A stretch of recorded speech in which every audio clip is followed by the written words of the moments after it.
Assalamualaikum and hello everybody. Hope you guys are doing well. This is the last paper for the last 6 years. Yeah, this is the sixth paper in that series.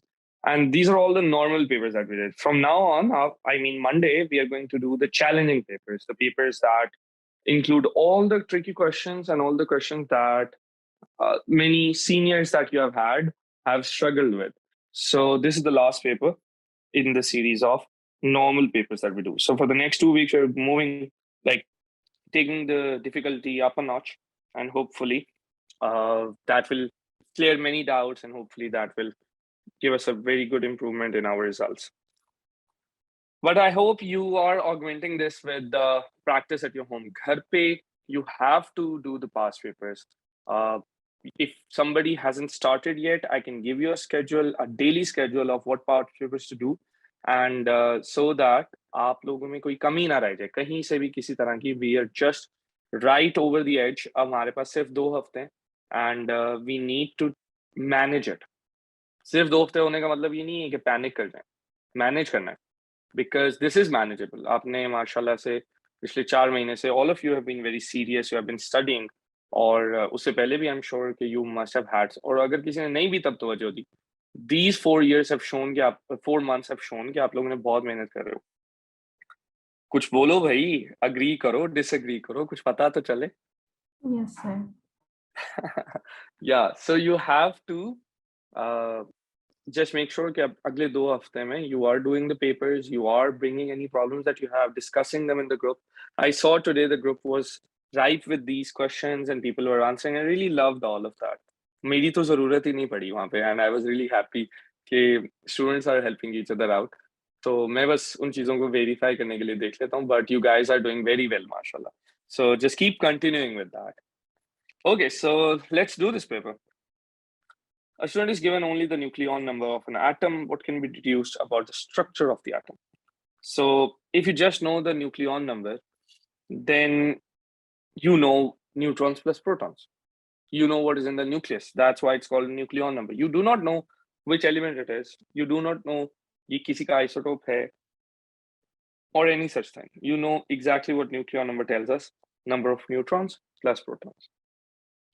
2 experiments were carried out. In experiment 1, ammonium carbonate was reacted with dilute hydrochloric acid. Okay. Now we know that you are going to get carbon dioxide when carbonates react with HCl. And you already have ammonium. Okay. So अब ammonium compound जो होगा, hold on, somebody's in the waiting room. Yeah, so when you have carbonates, they give off carbon dioxide. But otherwise, ammonium compounds are acidic. That's an important distinction that you must know, that carbonates react with acids to give carbon dioxide, but other than that, ammonium compounds are acidic. दूसरी बात, ammonium compounds, when they react with, for example, if they were to even react as acid, what they're going to do is they're going to release ammonia gas and hydrogen ion.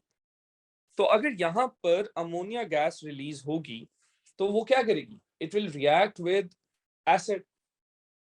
So ammonia gas will not be able to go out of the solution. It will react with the acid that you already have. So because of that, the only gas that's going to come out of this, देखें, ammonium carbonate, you're going to get 2 gases, ammonia and carbon dioxide. And ammonia is going to be used up by the acid, so it won't go up. So the only gas that's going up is carbon dioxide, which is acidic. So उसकी वजह से litmus red हो जाएगा, all right, because that's how the color changes. All right, what's happening over here? You have again ammonium carbonate. It will break down. You're heating it. Notice that over here we did not heat because carbonates react with acids naturally, but the activation energy is higher if you want to make them react. Otherwise, तो उसकी वजह से आपको पहले उसको decompose करना होगा, and for that you need to give it heat energy. So that's what happens here. You're giving it heat, so it breaks down to give ammonia and then carbon dioxide. But that carbon dioxide is going to react with sodium hydroxide. So it's not going to go up. Ammonia is going to go up, which means now the litmus will be blue. So we're looking for a red and blue pair, and that is C. Clear? A paper chromatography experiment is carried out. Okay. The result is shown. To make the spot containing iron 3 more visible, the paper is sprayed with aqueous sodium hydroxide so that a precipitate of iron 3 hydroxide forms. Okay, does anybody know what is the role of sodium hydroxide here? When we spray something on a chromatogram to get better colors, what is that substance called? So because you're using it to uh, give a better color to the solution or the spot, this is the role that locating agents do. So sodium hydroxide is acting as a locating agent here. And it's obviously going to form a precipitate which will show up. Under conditions of the experiment, the RF value is given by what's the distance? The value is always the distance from the starting point to the spot divided by the distance to the solvent front. So this distance, which is x, divided by this distance, x over y. That's our answer. So we are going to go for these two, one of these two. And then the precipitate. You have iron 3 and you have sodium hydroxide. It's going to react, give us iron 3 hydroxide. What is the color of iron 3 hydroxide? Red, brown, or green? I'll give you a hint. It's the same as blood or a ripe apple. Red brown. It is red brown because in it in hemoglobin. So yeah, this is A. This is a challenging question. So let's try to first understand the graph. What's the graph saying? Any graph is basically collection of points. So agar मैं इस line को देखूं, so this line is basically different points on it.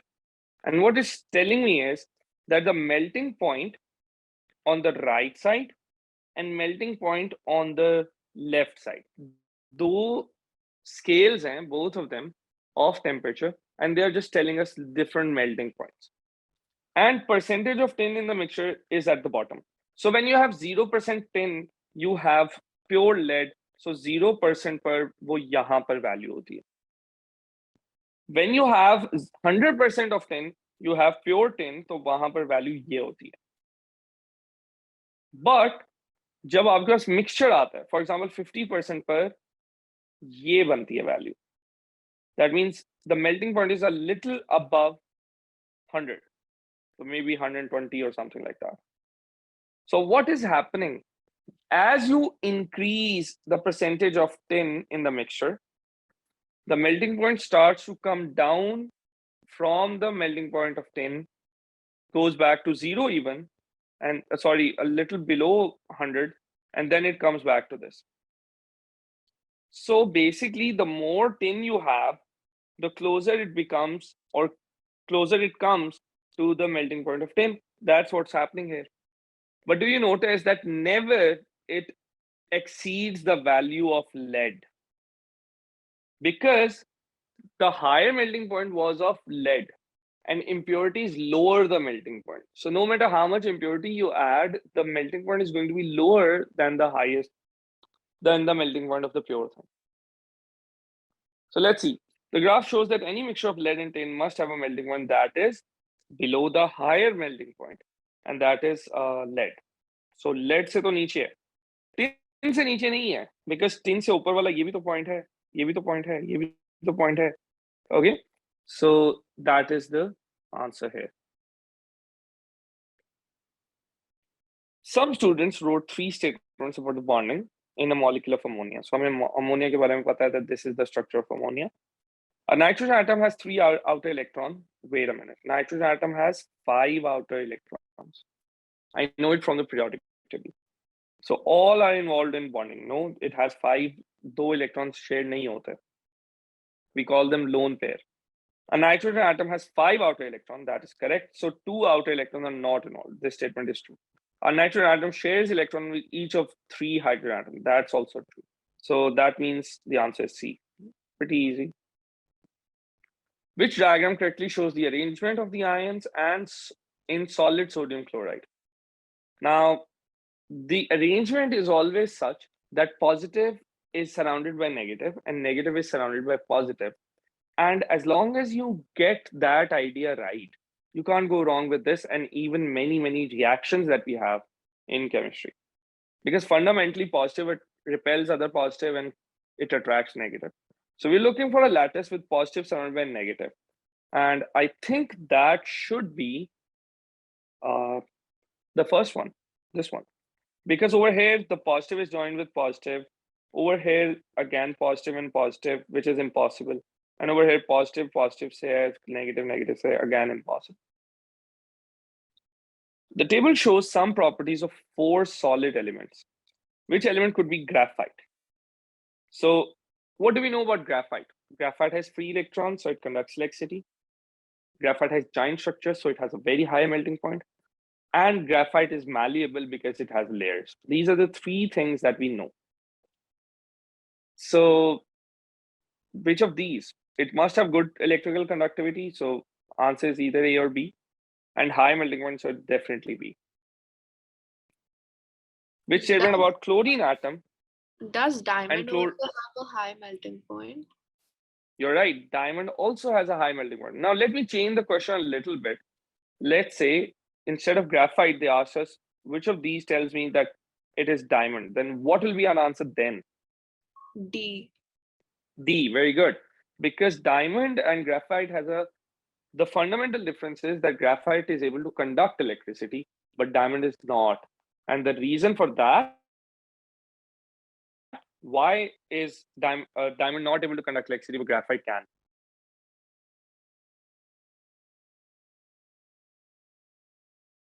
Free moving electrons. Because, yeah, exactly. It has freely moving electrons.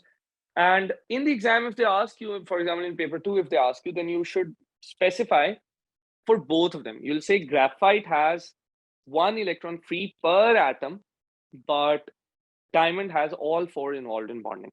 दोनों की बात करनी है. Don't skip on one. Okay. Which statement about chlorine atoms and chloride ion is correct? Chlorine atom is chlorine with 17 and whatever the isotope is, and chloride has a negative charge. They are both isotopes of chlorine. They could be, they could not be. If I have one is chlorine 35 and one is chloride 37, sure, they're isotopes. But I could also have chloride 35, not isotopes. So the question does not specify, so we cannot say. They undergo the same chemical reactions. Interesting. Chemical reactions, they depend on valence electrons. Chlorine has 7 valence electrons. Chloride has 8 valence electrons.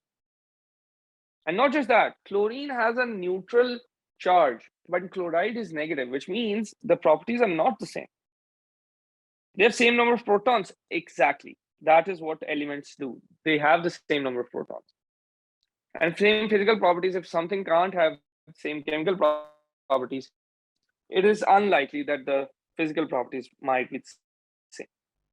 4 gases are listed. 1 mole per dm cube of each of gases 1 to 4 is allowed to diffuse. Now it's talking about diffusion. There are 2 factors that affect the rate. One is the relative mass and the other is the temperature. Now they're saying at room temperature and pressure, which means the only factor that matters now is MR. So let's look at the MRs. Methane is 16, ammonia is 17, carbon dioxide is 44, and nitrogen is 28. I just remember them because I've done these questions so many times, but you don't have to memorize them. You can always calculate that there's 2 nitrogen, so 2 times 14, and there's carbon dioxide with 12 for carbon and 2 times 16 for oxygen. So that's 12 plus 32 and all that.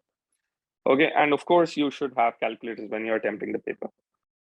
And 1 mole per dm cube means the quantity, the number of particles, they're all the same. So the slowest one is definitely carbon dioxide because it is the heaviest. And the reason that is, in case you want to know that, is because kinetic energy has the formula 1/2 mv squared. So if I were to make V the subject of the formula, then 2 times energy is equal to mv squared. I basically moved this here. And V squared is equal to 2 times energy over mass. And now you can clearly see that speed and mass have an inverse relation. the greater the mass, the slower the v square, the lower the value of that. And kinetic energy depends on, obviously, the temperature affects kinetic energy. So it has a direct relation. The greater the kinetic energy, the greater the value of v square. And that is why diffusion does this. This is grade 8th math, grade 8th physics. So yeah, carbon dioxide, because higher mass, and so we start with 3. Let me arrange them. So this is the first in terms of the heaviest, then 2, then 3, then 4. So yeah, we are looking for 3, 4, 2, 1. 3, 4, 2, 1 is C. Which diagram best represents the structure of a solid metal? Acha, I would like you to try this one. Tell me your answers.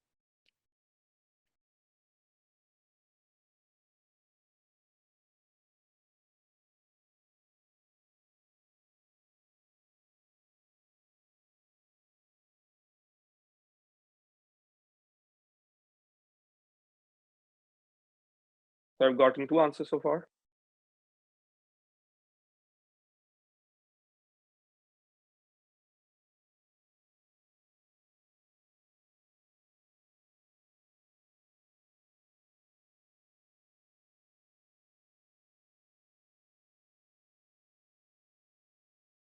Okay, so the 2 answers that I got, one of them is C and one of them is B. Let's see. We know it's a metal, so cations in layers and electrons should be free to move, right? Now let me share an interesting thing with you. This paper is from 2016. The CIE papers have changed a lot since then. It's been 6 years. And now, if somebody draws any of these pictures in their exam, if they ask you for typical metal, they will lose a mark.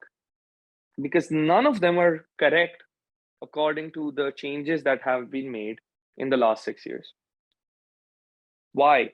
Because cations should be in layers. So they are in layers here. They're in layers here. They're in layers here. So B, C, or D satisfy this one.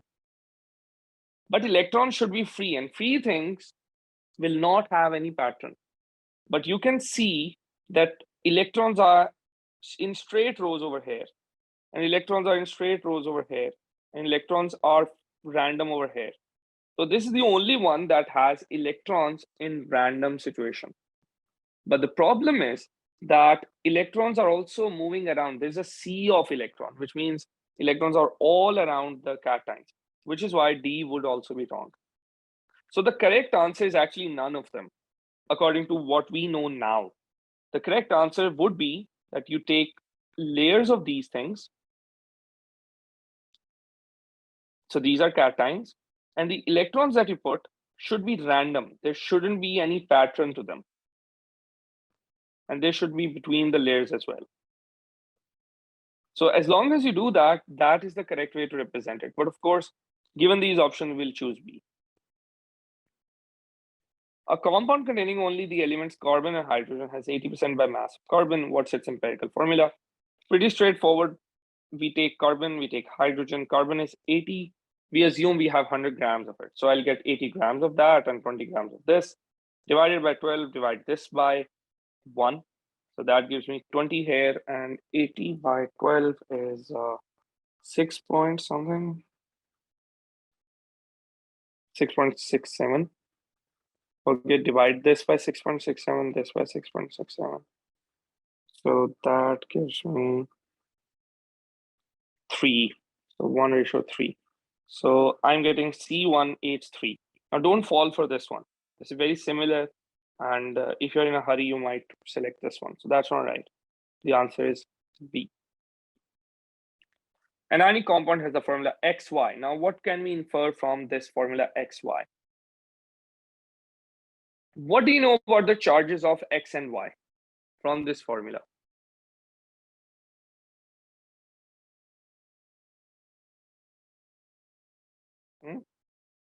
They're the same. Exactly, they're the same. It does not mean that they're +1 or -1. it means that they're the same. That's why they cancel out. So let's see. Where Y is a non-metal and the other is a metal. Could be a metal, they do not say. Can you think of an ionic compound where Y is a non-metal but X is not a metal?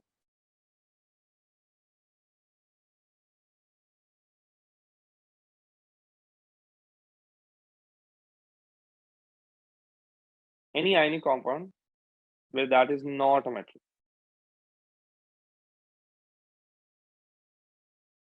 Any ammonium compound dissolved in water would be this. So ammonium chloride, if you dissolve it in water, it will be this thing.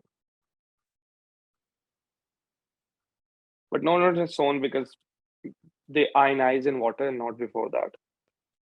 Okay, so its statement about X, Y is correct. An atom of X has lost at least one electron to form a positive ion. That is true, right? If X is any element, then it must have lost electron to form positive ion. So yeah, this does seem right. But let's see. Share a pair, that's wrong. Element X is also non-metal, wrong. XY will not conduct electricity when liquid. No, they will have ions, so they will conduct. So yeah, A is the answer. In an experiment, 1 cm³ of gaseous hydrocarbon, okay, so I have a hydrocarbon gas, requires 4 oxygen to do complete combustion, give carbon dioxide, and obviously there'll be water. Now, here's the interesting part. We know that according to Avogadro's law, ratio of mole is same as ratio of volume for gases.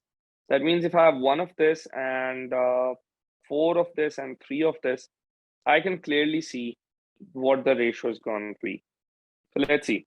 1 of that needs 8 oxygen atoms. I have 6 here, so I'll balance it out by putting 2 here. So now my hydrogen is 4 and my carbon is 3. So my answer is C. Again, what I did is I basically made an equation. In that equation, I took volume ratio as the mole ratio, okay? Because of Avogadro's law. And because of that, I put 4 here, 1 here, and 3 here. To balance the oxygen on both sides, I put 2 here, and that gave me 4 hydrogen, 3 carbon. And that's the hydrocarbon. Aqueous copper 2 sulfate is electrolyzed using copper as the positive electrode. So I have copper 2 sulfate here. I have the 2 electrodes. One is copper, one is carbon. This is negative, that is positive. Have I drawn it right? So the positive electrode is copper here. Now, what does that make copper? Cathode or anode? Why do you not say anything? इतना थक गए हैं इस पूरे हफ्ते में आप लोग, या रोजा लग रहा है सबको, जिनका भी है. All right, so this makes copper anode, and we know the first rule of electrolysis is that a reactive anode ionizes, in which case this copper will dissolve. It will just go into the solution and form copper ions. So that's what happens. Positive electrode dissolves because the first rule of electrolysis tells us that a reactive anode dissolves. So that means the answer is going to be one of these two. Negative electrode is going to accept the least reactive thing. And what is the least reactive thing here? Let's look at the ions. I have copper ion from the solution as well as from the anode when it dissolved. And I have hydrogen ion, which is basically coming from the solution, the aqueous part. And which is less reactive? Copper. So that's why copper is going to be deposited. So clearly we have gotten A. Now, examiner can ask you about this statement, that why does it stay blue? The blue color comes from copper ion. So if you lose copper ions, the color is going to go away. But right now, it's not going away. The reason, you are still losing copper ions. But as you lose the copper ion from the right side, more copper ions are pulled in from the left side. So the anode is providing us with more and more copper ions. So you can say that copper ions are replenished by the anode. So in general or overall, if you think about it, the number of copper ions that go to the cathode is the same as number of copper ions that come from the anode. So overall, the color stays the same because there's no change. It's like when electricity passes through a wire, electrons from the wire go into the TV or the AC or whatever you're using, but more electrons come into that wire from the outlet of the wall. So overall, the number of electrons in the wire stay the same. All right. Molten salts of 4 metals are electrolyzed. Now, these are molten, which means they're pure. They do not have water or any other impurity. The ions of which metal require the smallest number of electrons for 1 mole of atoms to be liberated. So smallest number of electrons come from the idea of how many, what the charge on that thing is. So for example, aluminum is +3. That means I need 3 moles of charge, 3 moles of electron to neutralize this thing. But calcium has +2. That means I need 2 moles of electron to neutralize 1 mole calcium. And iron, I don't know, could be +2, could be +3. We do not know. And sodium is +1. So clearly sodium has the least charge. So you need the least number of electrons to neutralize it. Yeah. Anzula, did you have a question? In the paper, like if we write all of this on the sheet, like is Okay. So एक register कितने का आता है? I think you buy a register for what? yes, if we write all like the equations and You pay, everything I don't on know the sheet. how much, like 70 pounds for this paper? This paper is yours. Do whatever you want with. आप exam room में जाके इसका paper aeroplane बना लेना. हाँ फेंकना मत, but वो paper आपका है. You can write it. In fact, do it while you're practicing. Write on these things so that you get your ideas flowing. You don't have to do all of it mentally or on the calculator. You can write and you should write. Examiner is only going to use your bubble sheet. In fact, that bubble sheet is also going to be scanned by the whatever the scanners that they have. On the topic of scanners, make sure you do not use erasable ink. The reason for that is that most of the erasable ink that you have, basically, when you heat it, it does a redox reaction, it becomes colorless. Most of the erasable inks that you have. And even the removers, the ink removers that you have, they just do reaction with that thing. And the blue color, whatever it comes from, that goes colorless. It's a redox reaction, all ink removing and all that. So don't use them because the scanners are very warm because they are scanning so many hundreds of pages all the time. So that is why if you use an erasable ink, it will warm up and might show again in the scanner.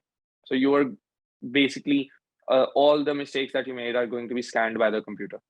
An examiner will obviously see them. So do not use erasable ink, use a pencil instead if you want to. Which two products are formed during photosynthesis? This is actually really easy. In photosynthesis, we get oxygen and glucose. Chlorophyll is the catalyst. Carbon dioxide and water are the reactants. Iron is extracted from iron oxide using carbon monoxide as shown. We know this is a redox reaction. Iron oxide is reduced by carbon monoxide, so we get iron. Okay, so which statement is correct? Carbon monoxide is oxidized to carbon dioxide. That is true. It gains oxygen. It goes from CO to CO2. Carbon monoxide is reduced. No. Iron is oxidized to iron oxide.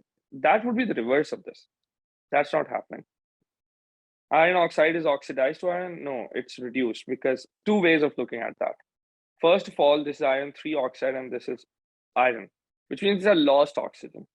Secondly, iron has +3 charge, but here iron is a neutral element, so it has a 0 charge. So it has gained electrons. That's another way of looking at that. 4 different solutions are tested with universal indicator. Which solutions are acidic? We know the colors of universal indicator. They're red, orange, yellow, green, blue, violet, purple, whatever. And green is the neutral one. So it is at the pH 7. Okay, so this is below 7, this is above 7. Which solutions are acidic? All the ones that are below 7. So that's going to be red and orange, not green, okay? Green is neutral, so X and Z. Methyl orange turns red in the solution. Okay, so it's turning red. Methyl orange is red or yellow. It is red in acid, yellow in alkali. So again, orange is not the color we are going to use because it can mean different things in different pHs. So that's why we're just going to use, so it's red. That means the thing is acidic. Now, these are all oxides, right? And we know about oxides that metal oxides and non-metal oxides, these are basic except the 3 that are amphoteric. What are the 3 that are amphoteric? Aluminum, chromium, zinc. Yeah. Aluminum, chromium, and zinc oxides.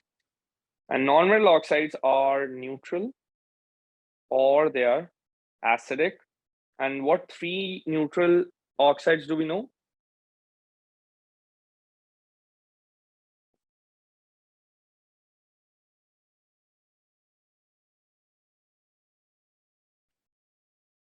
Umar, I'm not getting your messages. Yeah, I haven't received any of them.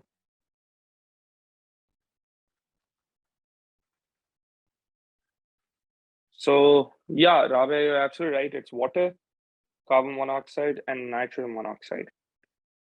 So yeah, so this one, sulfur dioxide, is a non-metal oxide, which is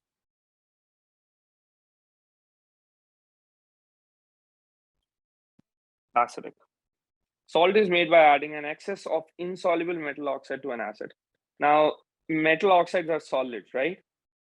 So we have added an excess of that solid to acid. So acid is going to be completely used up. So how do you remove a solid which is left over? You do filtration. Arkham, did you have a question? No, sir. Okay. A substance heated with aluminum foil in aquasodium hydroxide gas is produced, which turns red litmus blue.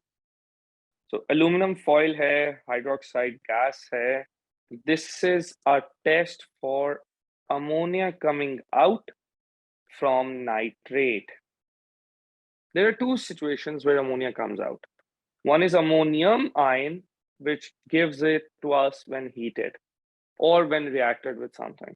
And then nitrate gives it to us when you add sodium hydroxide as well as aluminum foil. Aluminum foil is a big hint. So because of that, the answer is C. In fact, the examiner has actually made it so much easier for us. There's no option for ammonium. An element does not conduct electricity and exists as diatomic when the periodic table is it found. These are noble gases, so these can't be it. C is going to be our answer. If it's not C, then it could be here nitrogen or oxygen. Sorry, ulta likha. Oxygen or nitrogen or hydrogen. Other than that, things are not diatomic. In the periodic table, how does the metallic character vary from left to right? So on the left, we have metals. On the right, we have non-metals. So clearly, it's decreasing. Okay. All right. Elements in a group of elements, group of periodic table show following trends. What are the trends? Lowest proton number has the lowest reactivity.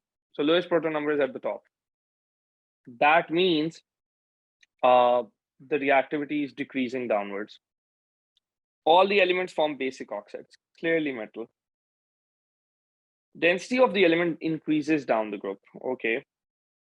Melting point decreases down the group. और कितने hint देने भाई? Yeah. You just need these 2 to figure this out because the other options are not right. In which reactions are 2 of the क्या बोल रहा है? In which reactions are 2 of the product salts? Okay. 2 of the product salts. We want to get 2 salts out. Okay. We are going to get lead sulfate and copper nitrate salts. We're going to get sodium sulfate and ammonium hydroxide. Ammonium hydroxide is acidic. Ammonium salts are acidic. So it's not salt, it is acid. Okay. Hydrochloric acid and sodium carbonate. We're going to get sodium chloride and hydrogen carbonate. Again, hydrogen carbonate will break down, give us carbon dioxide, and that's acidic. Hydrogen carbonate is also called carbonic acid. It is the thing present in fizzy drinks, like most of them, not the ones that have nitrogen in them. They don't fizz as much either. And then you're going to get magnesium chloride, which is going to be salt, but hydrogen gas, which is not salt. So the answer is A. So when you react two salts together, you get two salts. Diagram shows the structure of brass, zinc atom, copper atom. Clearly, the sizes of the atoms are different. So this is much less malleable than pure copper because it cannot bend as easily. But it still has metallic bonding. It can still conduct electricity. Okay, so why is that? The answer, if you read them, is going to be B, because it is harder, it's not malleable enough, and that's because they do not slide over that easily. On the position periodic table, which statement is correct? Atoms of elements in group 7 react to form ions while losing electrons. 7 gains electrons. So this word should go away. Iodine can displace bromine. Iodine is below, bromine is up. Iodine is less reactive, a bigger atom, difficult to gain electrons, all of that. So this is wrong. Potassium reacts more rapidly than lithium with water to form hydroxide and hydrogen. That's absolutely right. Metals become more reactive down the group. Reason, they become bigger, it's easier to lose electrons. And the melting point of cesium is greater than that of potassium. That's a common mistake because students think that down the group, melting point also increases just like density. But that's not the case. Melting point for group 1 decreases down the group. The table gives the melting point densities and electrical conductivity of 4 elements. Which element is copper? So it's copper, metal, good conductor, high density, high melting point. So high density is this one and this one. Good conduction is this one and this one. So decisive factor is this one. It is D. Can't be A. Too low melting point. Yes, Rabe, you're right. Atom of an element has 8 electrons only. It does not mean it's noble gas. It means it has a total of 8 electrons. It forms ion with 2 negative charges. Yeah, 2,6 is the configuration. It's going to gain 2 electrons and form 2,8, which is obviously anion. So that's true. It has a full outer shell, no. It is a metal, no. It has 6. 6 is non-metal. It is in group 8, no. The diagram shows a flow chart. Okay. Fractional distillation of air and gas W. Okay, so what do we get from air? We get argon, but that can be used here because this is a reaction. We get oxygen, nitrogen. Okay, cracking of hydrocarbons. That gives us hydrogen. That's the only gas, like, not the only gas. It gives us hydrocarbons as well, alkanes, alkenes. So many of them are gases. Okay, and pressure Y and 450 degrees Celsius. Our process हो रहा है. You're getting nitrogen and hydrogen. You're getting ammonia made from it, which is then used to make fertilizer. Ammonia is never a fertilizer on its own. Remember this. Ammonia, sulfuric acid, they're used to make fertilizer. Okay, and pressure, we keep it high. So the answer is going to be A. What's the catalyst here, by the way? Yeast. No. Iron. Iron. Yeast will die at this higher temperature. Yeah. Option D होगी. Option D hogi. What did I choose wrong? Oh, yes, you're absolutely right. W is coming from air, so this is D. Very good, Iman. Thank you. Which oxide can be reduced to metal by roasting with powdered iron? Okay, powdered iron. We want to reduce the oxide using iron, which means iron should reduce that thing. Iron should be more reactive than that thing. Okay? So what is iron more reactive than in this list? Copper. Copper, very good. So this is B. What's the color of copper 2 oxide?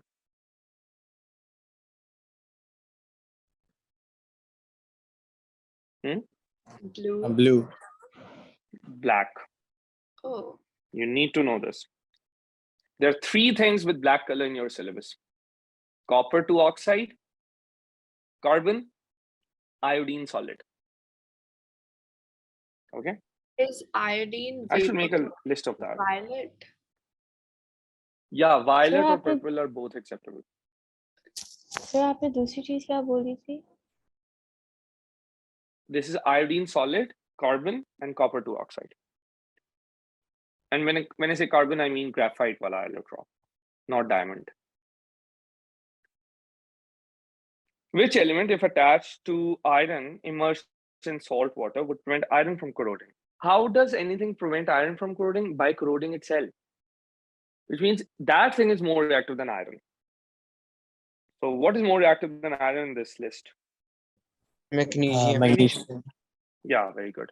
So we use magnesium blocks. We basically attach them to ships and different bodies in water. And that way, this process is called sacrificial protection. We are sacrificing magnesium to protect iron. Sir, Yeah. so why do we use blocks instead of coating the whole thing with a layer of Coating the magnesium? whole thing would, number one, make the ship already. So ships float because of their density. So adding too much weight can be dangerous.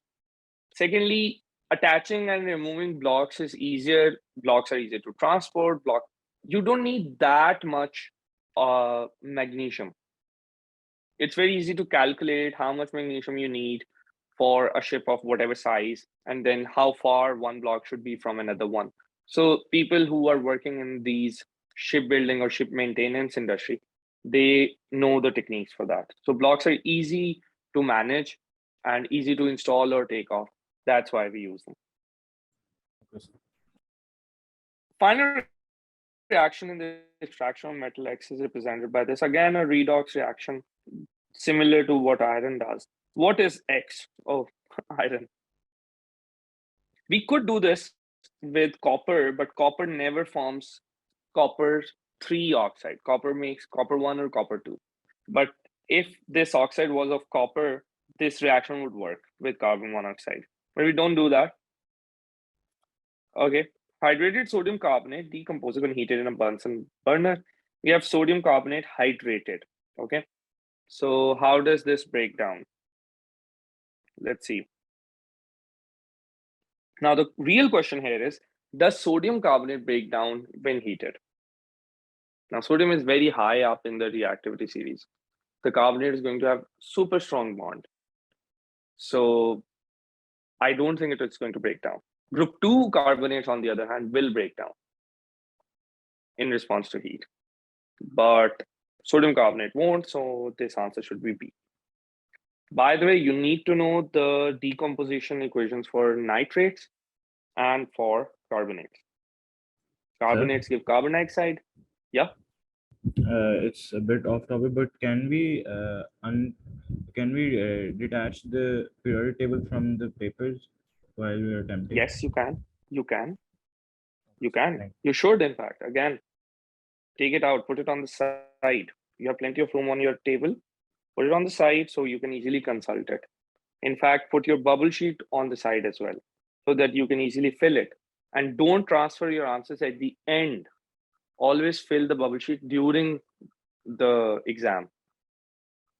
Many students have failed because they forgot one question, and that meant कि वो बाकी सारे, all of the latter ones were marked wrong. So ये tragedies हो जाती हैं. So fill them during the paper. Aluminum is extracted from aluminum oxide by electrolysis. Okay, so what we have here is carbon anodes and carbon cathode. Carbon cathode is here, so we are getting molten aluminum. Aluminum oxide dissolved in cryolite. What are the 2 uses of cryolite here? It lowers the melting point. That's 1. 2. Second one is? Used as a solvent. Exactly. It is dissolved in molten chloride. So yeah, it is a solvent. Okay, so aluminum ions gain electrons to form aluminum. That is true. Cryolite is added to increase. No. Cryolite is added to react. No. Slag is made in blast furnace. And slag is basically calcium silicate. It's salt used to make roads. Carbon cathode has to be replaced regularly as it reacts with oxygen. Carbon anode has to be replaced regularly. Carbon was inert. Why is it reacting now?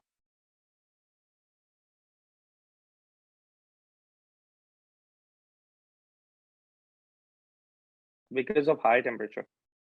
The temperature is almost 1,000 degrees. On that note, why are things unreactive? There are three reasons that we need to know.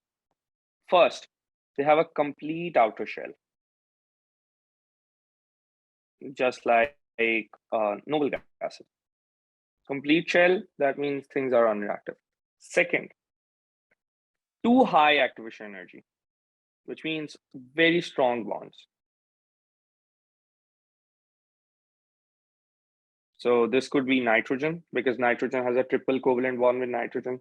This could be carbon, because carbon has a giant structure. Okay, so giant structure means that it's not easy to break all of them. So at high temperature, it will react. Nitrogen at high temperature will react. Can you think of two situations when nitrogen reacts on its own?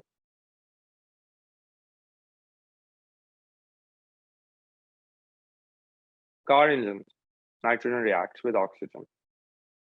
And lightning activity, nitrogen reacts with oxygen in the air. Both of those situations lead to pollution. And again, that's happening because car engines and lightning both have very high temperature. The third situation is when there's a barrier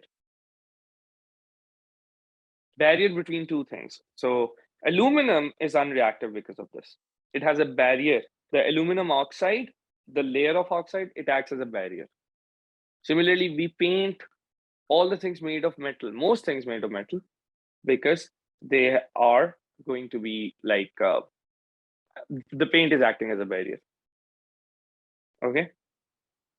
And lastly, the reason why the thing is not reacting is because very low reactivity, like gold, very low reactivity, platinum, very low reactivity. Again, the reason is similar to this one, that it has high activation energy.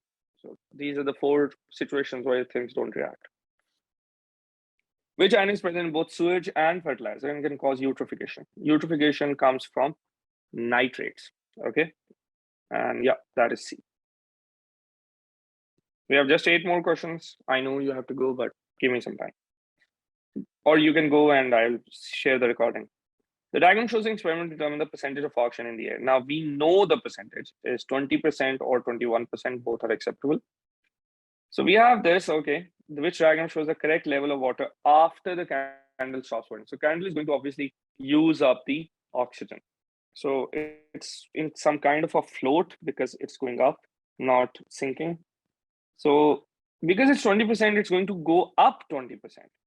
So I'm guessing that will be this one, C, because it has gone 1/5 of the total after using all the oxygen in the air. How many of structures show an unsaturated? So carbon-carbon double bond. It's important to have carbon-carbon double bond. Hydrocarbon molecules are hydrogen and carbon only. So this one, I guess.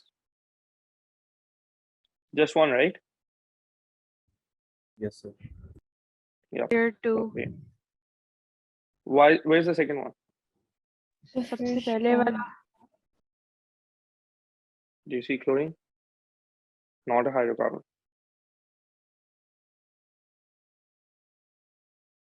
Which statements are correct for alkenes but not for alkanes? Okay.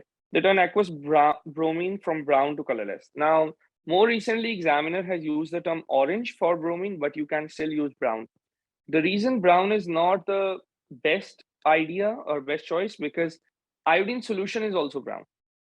So it can be confused, but you can write brown, you won't lose marks. So aqueous bromine from orange or brown to colorless. So yeah, alkenes do, but alkanes don't. So this is true. The general formula is CnH2n. That's also for alkenes, not alkanes. They burn in air to form. That's both of them. It's 1 and 2 only. Wine is an alcoholic drink that contains ethanol. If wine is left exposed to the air for too long, it can become acidic. Why? Ethanol does something with the air, right? It is oxidized to ethanoic acid. Okay, so yeah, this is A. Polymer Z has the structure shown below. What kind of linkage does it have? What's the name of linkage? Amide linkage. Very good. So here's what we'll do. To figure out the monomer, we'll break it from here. Wherever the nitrogen is, here, here, here. This is where we break. So we get 2 monomers. Second, this one, as you can see, the bond is like this: CN, NC, CN, NC. You can see that the atoms are switching. CN, then NC. They have switched. They do that if you have man-made synthetic polymers. In natural polymers, they don't switch. They stay NC, NC. Okay, that's a difference. So they have amide linkage, not peptide linkage. They are made from this monomer and this monomer. This one is dicarboxylic and this one is diamine. Of course, you will have to add acid water and acidified water, do hydrolysis to do this. This is condensation and this is polyamide. So yeah, 2 and 3. The diagram shows the structure of polydichloroethene. Now remember this, that these atoms which are with carbon will stay with this carbon. The one carbon has 2 chlorine and one has 2 hydrogen. So their monomer will also have that. So this can't be true because you can't switch atoms. But yeah, you can rotate the molecule. Like you can have this thing where both chlorine are with 1 carbon and both hydrogen are with 1. So this does seem right. And it has a double bond because it's an addition polymer. How do I know that? From this and also from the word poly. Only addition polymers have poly in them. Conventional polymers also have like polyester, but this has poly followed by the monomer. So that's how we name addition polymers. Okay, how can the following reaction be described? What's happening? You take a larger hydrocarbon, you're breaking it down into smaller ones. That's cracking. What do we need for cracking? Catalyst. The catalyst is aluminium oxide, but O-level people don't need to memorize that. Then we need to heat it, and there shouldn't be any oxygen. So this should be anaerobic or without oxygen. This, both O-levels and IGCSE people need to know. Last question. The structure of 4 hydrocarbons are shown. Okay. Which rows are correct? Isomers of each other. What are isomers? Same molecular formula, different structure. This one is isomer of butane, C4H10. This one's also C4H10. This one is C4H8. And this one is C3H6. So these 2 are isomers. So WNX, that's one of these. Decolorized bromine, that comes from double bond. So that's here and here, double carbon bond. So that is Y and Z. And branch structures. So there's branch here. This is the branch and the branch here. So W and Y. So yep, A is the answer. And that brings us to the end of this paper. All right, so I'll see you tomorrow with the theory papers, and from Monday we'll do the challenging questions. See, we are done with 6 years of past papers. Make sure that you start practicing if you haven't already. If you have, then that's a good thing. Also, we will have mock exams this week as well, so take out some time to do them as well. All right, see you tomorrow. Allah Hafiz. Yeah, you have a question? Can you send the schedule for the past papers?